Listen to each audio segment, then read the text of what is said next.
kuatkan hati.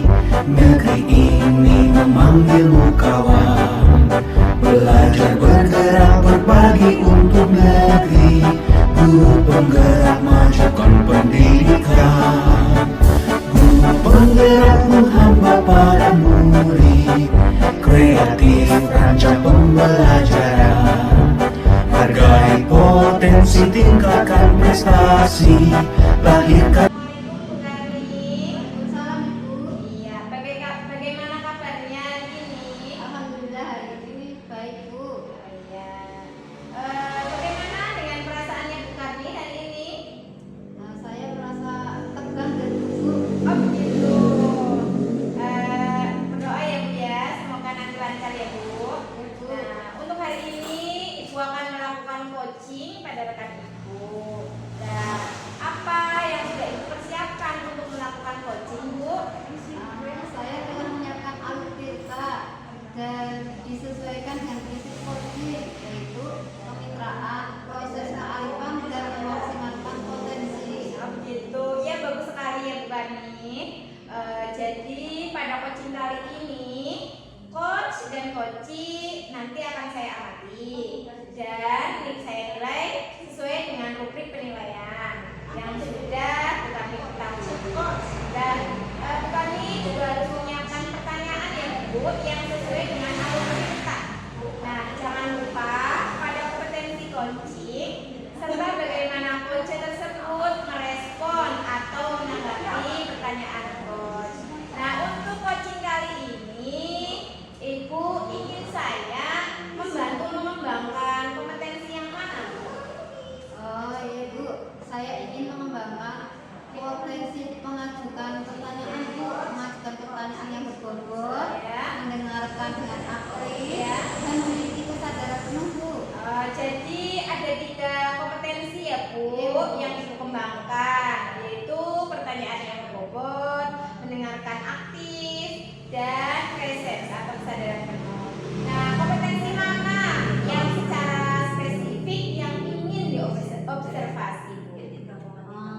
Secara spesifik yang ingin dikembangkan adalah pertanyaan berbobot, Bu. Karena dengan pertanyaan yang berbobot, saya bisa membantu rekan saya untuk memaksimalkan potensi dan kompetensi yang dimiliki beliau, sehingga beliau dapat menentukan jawaban atas permasalahannya, Bu. Bagus sekali ya Bu Karni ya. Nah, indikator dan ketercapaian bagaimana yang diinginkan oleh Bu Karni dalam proses coaching kali ini? Saya ingin coaching, saya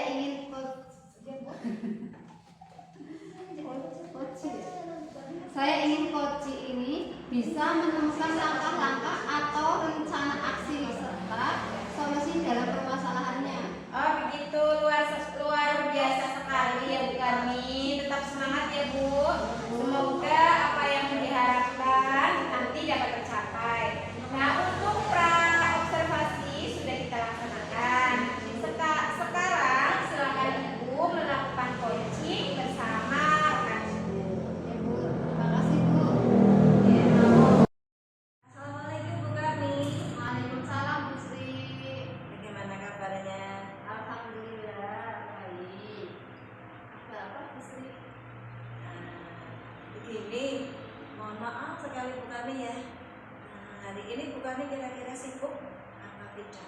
Mudah-mudahan hari ini Bu Karni nggak sibuk.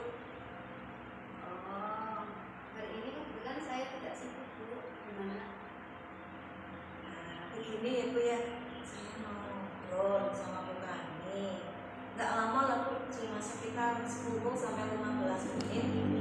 Saya bingung mau ngobrol dengan siapa, jadi saya tadi menghubungi Bu Karni karena saya ingin ada masukan nanti dari Bu Karni. Apa tujuan dari obrolan kita hari ini? Dari obrolan kita hari ini ya Bu ya, saya ingin mendapatkan ide atau masukan dari Bu Karni tentang masalah di kelas 6 saya. Bu Sri ingin mendapatkan solusi ya dari permasalahannya. Masalahnya apa ya, Bu? Jadi Begini ya Bu ya, jadi saya sudah mengajar di kelas 6 dari 2 tahun yang lalu. Cuman akhir-akhir ini saya perhatikan kelas saya itu kurang ada kebersamaan. Jadi antara laki-laki dan perempuan itu mereka itu kurang kompak Bu. Jadi kayak ada jurang pemisah di antara mereka. Jadi mereka kurang bisa bekerja sama. Baik itu yang perempuan dengan perempuan, apalagi kalau yang perempuan dengan laki-laki, jauh sekali Bu.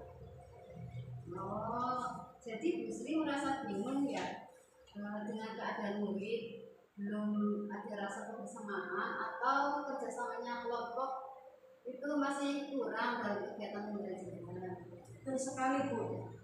Oh iya, tadi kan Bu Sri mengatakan murid-muridnya belum bisa kerjasama saat pembelajaran. Menurut Bu Sri, idealnya murid-murid di kelas itu bagaimana Bu? Menurut saya idealnya itu kalau kelas ya setiap murid itu dapat bekerja sama, apalagi saat kerja kelompok atau sedang berdiskusi begitu, sehingga nanti hasil diskusinya akan menjadi lebih baik. Ngomong-ngomong, apa yang sudah Bu Sri lakukan agar bisa kerjasama dalam menyelesaikan tugas kelompok? Ini bukan nih, saya sudah mencoba untuk membuat RPP. Di situ metodenya kita menggunakan metode diskusi. Saya harapkan dengan metode diskusi tersebut anak-anak bisa lebih aktif dan dapat bekerja sama.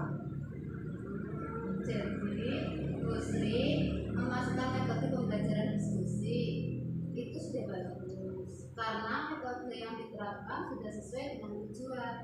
Namun karakter kerjasama atau kolaborasi murid belum sepenuhnya muncul ya. Dari skala 1 sampai 10, di mana posisi Bu Sri sekarang dalam mencapai tujuan? Namun dari skala 1 sampai 10 ya menurut saya masih di bawah 5. Yang Bu Sri inginkan posisi berapa? Saya ingin ya paling nggak di level 8 bukan 5. Oke, kira-kira selain metode diskusi pasti ada cara lain nih. Kira-kira apa yang mencapai tujuan tersebut? Jadi saya mungkin ya ini yang saya lakukan memotivasi sebelum pembelajaran. Jadi saya mau memotivasi anak-anak murid-murid sebelum pembelajaran bahwa pentingnya kerjasama dan kerjasama itu masuk dalam penilaian sikap. Setelah itu pada refleksi juga saya tekankan bahwa untuk semua anak atau semua murid dapat bekerja sama dalam kelompok dengan baik sehingga terjalin rasa kebersamaan. Oke, itu pada pembelajaran. Kalau di luar pembelajaran bagaimana? Kalau di luar pembelajaran menurut saya nanti saya akan membuat semacam tugas rumah yang dilakukan beberapa anak menjadi kelompok gitu ya. Untuk itu mereka kan wajib mengerjakannya bersama-sama, bisa membuat sesuatu secara bersama atau mengamati eksperimen atau melakukan sesuatu yang memerlukan kerja tim. Wah, luar biasa Bu Sri. Kira-kira apa rencana untuk mencapai tujuan tersebut? Jadi rencananya pada saat pembelajaran nanti saya juga menginformasikan kepada anak-anak di kelas jadi bahwa kerjasama itu pada diskusi itu masuk dalam penilaian dan tugas rumah atau tugas kelompok yang dilakukan di rumah di luar jam pelajaran menjadi nilai pada tugas rumah secara kelompok. Kapan rencana itu akan dilakukan? Kira-kira minggu depan setelah ulangan tengah semester selesai. Apa komitmen Bu Sri terhadap rencana aksi tersebut? Komitmen saya akan membuat RPP yang menitik beratkan tentang penilaian sikap. Nah, di situ ada kerjasamanya. Jadi selain penilaian keterampilan, pengetahuan, ada penilaian sikap pada bidang kerja kelompok bersama. Oke, kira-kira siapa yang akan membantu Bu Sri perencanaan pembuatan RPP?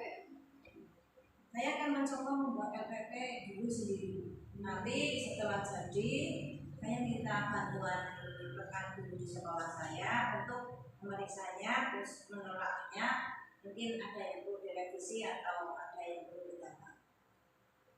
Bagus Bu Sri, menurut Bu Sri apa yang sudah didapat dari percakapan kita hari ini? Jadi percakapan ini dengan Bu Kani, saya jadi mendapatkan ide dan solusi tentang masalah saya terkait kurangnya rasa kebersamaan di antara siswa-siswa perempuan dan siswa-siswa laki-laki dalam kerja kelompok. Alhamdulillah Bu Sri sudah bisa mendapatkan manfaat dari percakapan hari ini. Mudah-mudahan rencana Bu Sri akan membuahkan hasil, dan jangan lupa untuk mencatat setiap perkembangan kemajuan ya, nanti bisa dijadikan referensi untuk contoh ke teman yang lain. Terima kasih Bu Karni atas masukannya dan bantuannya, waktunya telah memberikan masukan sehingga masalah di kelas saya dapat teratasi. Sama-sama Bu Sri. Assalamualaikum Bu Karni. Waalaikumsalam Bu Sri. Semangat Bu Karni. Ya Bu. Luar biasa sekali ya dengan praktek coaching yang sudah Ibu lakukan sebagai coach. Yang saya amati tadi Ibu sudah sesuai dengan prinsip dan kompetensi coaching. Nah, adapun kompetensi spesifik yang tadi di awal kita obrolkan, nah ada beberapa hal yang akan saya tanyakan. Apa yang sudah dilakukan pada saat coaching? Nah, apakah sudah sesuai dengan indikator tadi yang telah kita bicarakan, Bu? Oh ya Bu, berdasarkan catatan saya sudah sesuai indikator Bu. Yang saya harapkan coaching sudah mengungkapkan kegalauan dan mencari solusi masalahnya Bu. Serta rencana yang akan dilakukannya. Coaching juga memiliki keterbukaan sehingga saya dapat menggali potensi dan kompetensinya Bu. Tadi saya juga sudah mengamatinya ya Bu, dan saya juga mohon izin untuk menyampaikannya. Ibu telah mengajukan pertanyaan tersebut sehingga ide-ide coaching sudah terjadi. Nah, dengan menanyakan apa permasalahannya, bagaimana permasalahan itu didapatkan, solusinya oleh coaching sendiri. Nah, waktu aksi nyatanya itu kapan Bu? Dan siapa yang akan membantu? Kemudian apa saja yang akan dipersiapkan dan tindak lanjut serta komitmen yang ditentukan coaching itu apa? Nah, luar biasa sekali ya Bu, Ibu sudah memiliki kompetensi yang lebih dari indikator yang diharapkan. Nah, dari kompetensi ketiga tersebut, seorang coach kedepannya akan mengembangkan kompetensi apa Bu? Oh ya Bu, masih sama Bu, tapi saya akan mengembangkan pertanyaan yang berbobot dengan lebih eksploratif, karena dengan pertanyaan berbobot saya mengharapkan terjadi lagi potensi dan kompetensi coaching dapat meningkatkan dan berkembang Bu. Oh begitu, agar kompetensi coaching dapat meningkat dan berkembang ya Bu. Kemudian bagaimana perasaan Ibu setelah adanya supervisi ini? Dengan adanya supervisi ini Bu, hati saya merasa tenang dan bahagia karena saya yakin adanya kompetensi coaching dalam diri saya merasa bersemangat melakukan coaching dengan teman di sekolah. Alhamdulillah ya Bu Karni, saya juga ikut senang sekali dengan perasaan yang dirasakan oleh Bu Karni. Nah, setelah terima kasih Bu Karni atas berbagi obrolan dan diskusinya pada hari ini. Mungkin lain kali kita akan berdiskusi seperti ini, tentunya dengan topik yang lebih bervariasi lagi ya Bu. Selalu semangat dan terus